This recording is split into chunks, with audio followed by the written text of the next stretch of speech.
Next topic LU factorisation, इसको हम LU decomposition भी बोलते हैं।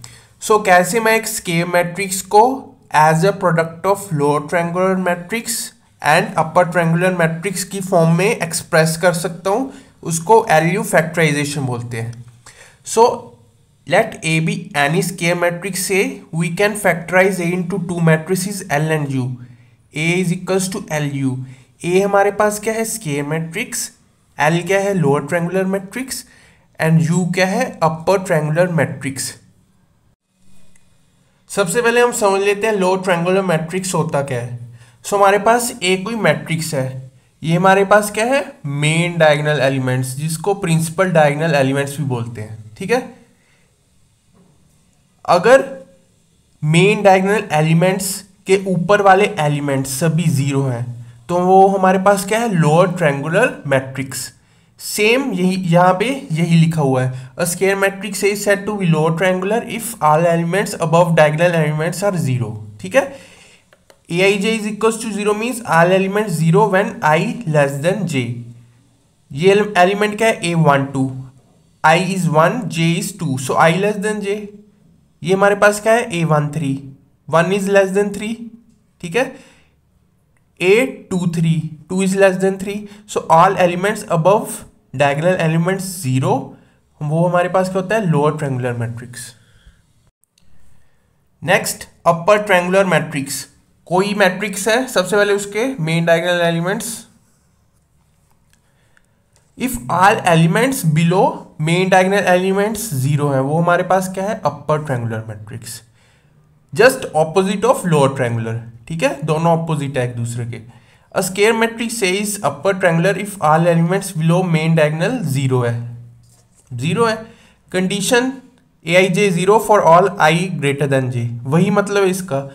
ये हमारे पास क्या है, 2 1, i क्या है 2, j क्या है 1, so 2 greater than 1, all elements 0।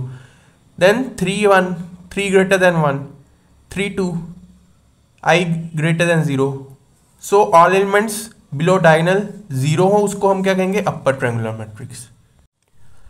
Now इसको एग्जांपल से समझते हैं।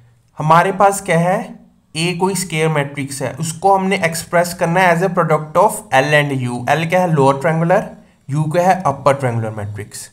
तो इसका प्रोसीजर क्या है, इसको ध्यान से समझना है। या तो आप एल के मेन डायगोनल एलिमेंट्स 1 पुट कर दीजिए, या फिर यू के। ठीक है, मेन डायगोनल एलिमेंट्स 1 फिक्स कर देने हैं, या तो एल के या यू के। सो मैं क्या करूंगा, अपर ट्रायंगुलर यानी कि यू के मेन डायगोनल एलिमेंट्स 1 फिक्स कर दूंगा। किसी एक को आपको फिक्स करना पड़ेगा, ये प्रोसीजर में ऐसे ही स्टार्ट करना है आपको। ठीक है, इसके फिक्स कर दिए, देन नेक्स्ट क्या स्टेप, अपर ट्रायंगुलर हमें पता है मेन डायगोनल एलिमेंट्स के जो नीचे वाले हमारे एलिमेंट्स है वो सभी 0 होंगे, अभी हमने पढ़ा है।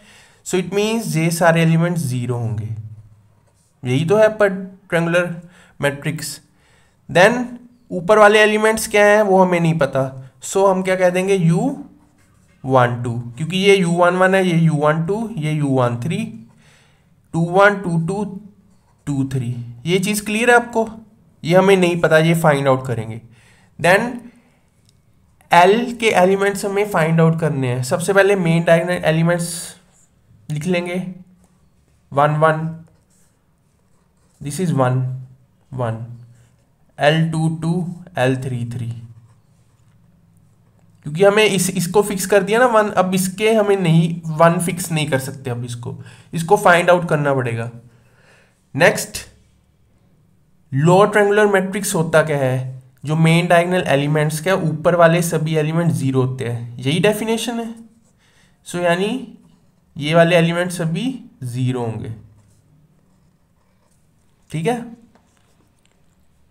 ये वाले एलिमेंट्स हमें फाइंड आउट करने हैं, that means L21, L31, L31, L32, ये चीज लिखनी आ गई आपको। अब सिंपल 3x3 मैट्रिक्स मल्टीप्लिकेशन हमने करनी है। सो मैट्रिक्स मल्टीप्लिकेशन कैसे होगी, फर्स्ट एलिमेंट के लिए हमें क्या करना है, हमेशा याद रखना है फर्स्ट मैट्रिक्स की रो लेनी है, सेकंड की कॉलम। फर्स्ट रो को फर्स्ट कॉलम फर्स्ट एलिमेंट आ जाएगा, this into this plus this into this plus this into this, L11 ही आने वाला यानी, सो L11 यहाँ पे मैंने लिख दिया। क्लियर है? सेकेंड एलिमेंट के लिए first row second column, L11 into U12 plus second element into second plus third into third, so L11 into U12 ही आने वाला है। ठीक है, थर्ड एलिमेंट के लिए first row third column, L11 into U13 plus 0 into U23, 0 ही आने वाला है, 0 इंटू 1 0 ही आने वाला है, सो L11 इंटू U13 आएगा सिर्फ इस तरह से। इसके लिए क्या करना है, हमेशा फर्स्ट की रो इसकी कॉलम, L21 इंटू 1, बाकी 0 है तो 0 आने वाला है, सो L21 ही आएगा सिर्फ, L21 लिख दिया। हमेशा फर्स्ट की रो इसकी column, L21 into U12 plus L22 plus 0, सो L21 U12 प्लस L22, इस तरह से मल्टीप्लीकेशन होती है। ठीक है, सभी एलिमेंट्स आप कर लोगे मल्टीप्लाई। देन कंसेप्ट क्या है इसमें, जो हमारे पास लेफ्ट हैंड साइड पे है मैट्रिक्स, उसको क्या करना है, कॉरस्पॉन्डिंग एलिमेंट्स को इक्वेट कर देना है, दोनों को इक्वल कर देना है। ठीक है, क्योंकि left hand side right hand side की इक्वल है, दैट मीन्स जो फर्स्ट एलिमेंट है वो इसके इक्वल होगा, सेकेंड एलिमेंट इसके इक्वल होगा, थर्ड इसके इक्वल होगा। सो सबसे पहले L11 इक्वल्स टू 2 आ जाएगा, 2 1 क्या आ जाएगा 1, 3 1 क्या आ जाएगा 3, इस तरह से हमारे पास ये वैल्यूज आ गई। नाउ L11 इंटू U12 किसके इक्वल है, 3 के। क्लियर? L11 की वैल्यू अभी क्या निकाली है, 2, it means 2 into U12 is equal to 3, so 3/2 आ जाएगा। इस तरह से हमने फाइंड आउट करना है। Then L21 U12 plus L22 ये किसके इक्वल है, 2 के। L21 की वैल्यू क्या है, 1 इंटू U12 क्या है, 3/2 plus L22 equals to 2, so it means L22 की यहां से वैल्यू आ जाएगी 2 minus 3/2।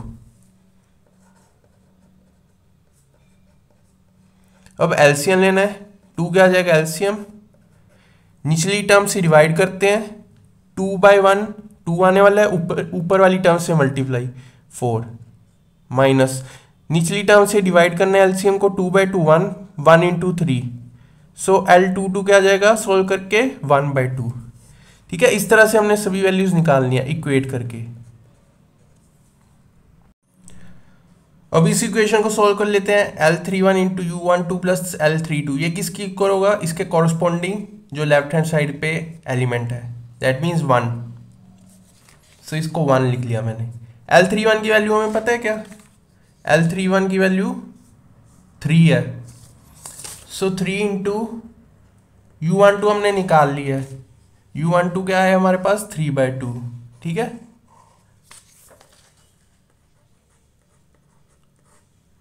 Plus L3/2 equals to 1, सो यहां से L32 की वैल्यू आ जाएगी, सो L32 क्या आ जाएगा 1 माइनस 9/2, एलसीएम ले लीजिए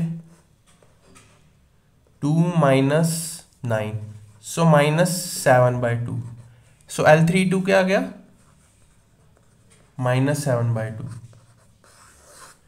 सेम जो हमारे पास ये मैट्रिक्स मल्टीप्लिकेशन से आया, L11 इंटू U13 किसकी इक्वल है 1 के, सो किसकी वैल्यू पता है L11 की, 2 into U13 equals to 1, so that means U13 की वैल्यू क्या आ गई, ये नीचे चलेगा 1/2।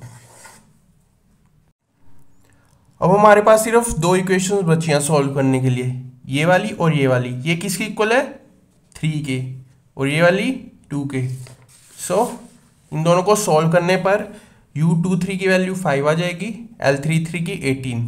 ठीक है, बाकी से सभी वैल्यूज हमें पता थी वो पुट कर दी। अब हमारे पास सभी वैल्यूज आ गई हैं, सो ये सभी वैल्यूज हमने फाइंड आउट कर लिए हैं। हमारे पास A इक्वल्स टू LU क्या आ जाएगा, ये आ गया। सो इस तरह से हमने A को एक्सप्रेस कर लिया as a product of lower triangular and upper triangular.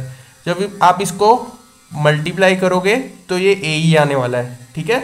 ए को हमने एल और यू की फॉर्म में कन्वर्ट कर दिया।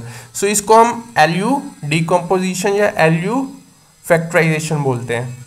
अगर ये प्रोसीजर ना पता हो तो प्रॉब्लम डिफ़िकल्ट हो जाएगी, वहीं अगर ये प्रोसीजर पता है तो बहुत ही सिंपल प्रॉब्लम बन जाएगी। So thank you for watching this video.